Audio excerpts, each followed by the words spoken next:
I'm actually very, very glad you mentioned that statement, which is very, very full of wisdom, I think, which was sometimes knowing too much can hinder your improvisation. Sometimes ignorance is the key. Which brings me to my next point, actually. Are you familiar with the American rapper Eminem? Yeah, I'm sure I've heard some things, and he's not in the public eye quite so much anymore, is he? No anymore, yes. But he was really big for a while. He was, yes. And kind of controversial for reasons I can't quite remember what. Yeah. Yeah. But he did an interview with 60 Minutes, which was an American. Oh, right. I think it's American. Where he was talking about how he came up with his material, and during the interview he brought out a massive box full of notes and scribbles that he jotted down during the day of rhymes that he thought of, and he called this sort of process stacking ammo. So he's drawing lots of material that he thought of during the day, all these really, really good lines, and he writes them down on hotel notepads, rips them out, and dumps them in the box for later use. And I thought, which is why what you just said about the ignorance is important sometimes for improvisation. The first part of that, first question of that sort of topic is, do you ever think about improvising in your head during the day? Does music... That's how I learned it, actually. I learned it much more through in my head than just thinking at the piano, because what I could do at the piano was quite limited. And it could be a bit frustrating. But when I had long walks to school, half an hour or so, sometimes in freezing cold in Winnipeg. Yeah.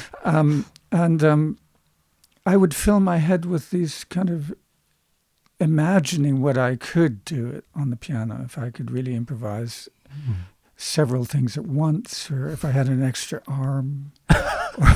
Actually, I have a student that has been doing serious research into prosthetic arms because she'd like to have a third arm to play. So I sympathize with that. So I imagined these kind of impossible things. Yeah. And then that would, after practicing these things in my head, or maybe not always impossible, maybe just ideas. And then I would, when I got a chance to improvise, when I got home or something, I would try things and put them on a tape recorder and listen. And eventually a few of those things from my box of ammo, my head ammo, came through to my fingers, and they kind of worked. And so eventually I remembered what that felt like. So if I do this move and this move, then I can create that effect I had in my head of this kind of multidimensional thing.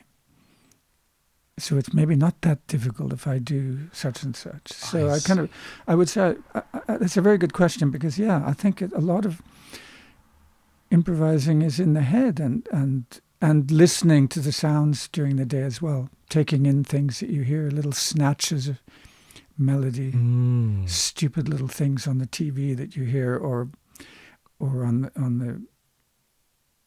the train. There's little noises, and eventually they all get digested, and it comes out at some point. So it's all processed in the head. Your body and your fingers are just the vehicle.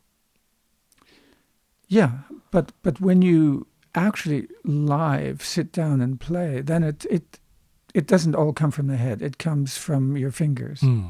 They go back to your head and then back. It's like a loop. I've described it sometimes as being like a coach. Your brain, you're sitting there like